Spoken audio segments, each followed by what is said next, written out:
Challenge accepted. Yan ang sinabi ni Kapuso Primetime Queen Marian Rivera sa requests na dance challenge ng mga netizen. Narito ang aking chika.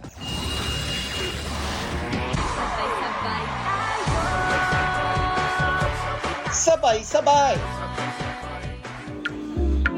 Blessing. This year, blessing, money, testimony. 3D.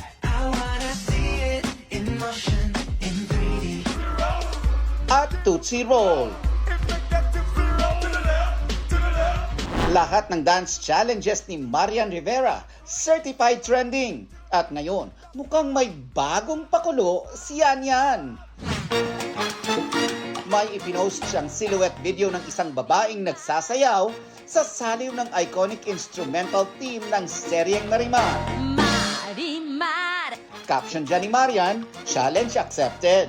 Wala pang 24 oras, mahigit 6 million na ang views nito at libo-libo ang comments at likes. Ito na kaya ang much anticipated at matagal ng requests ng netizens na Marimar Dance Challenge. Natatapos nila sa lahat ng laban.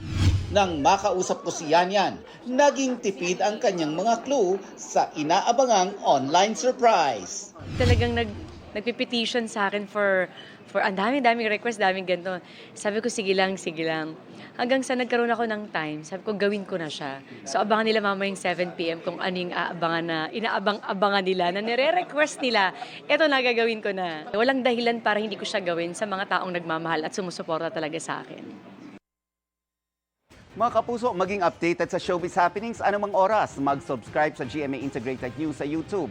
At para sa mga kapuso abroad, bisitahin ang GMA Pinoy TV at www.gmanews.tv.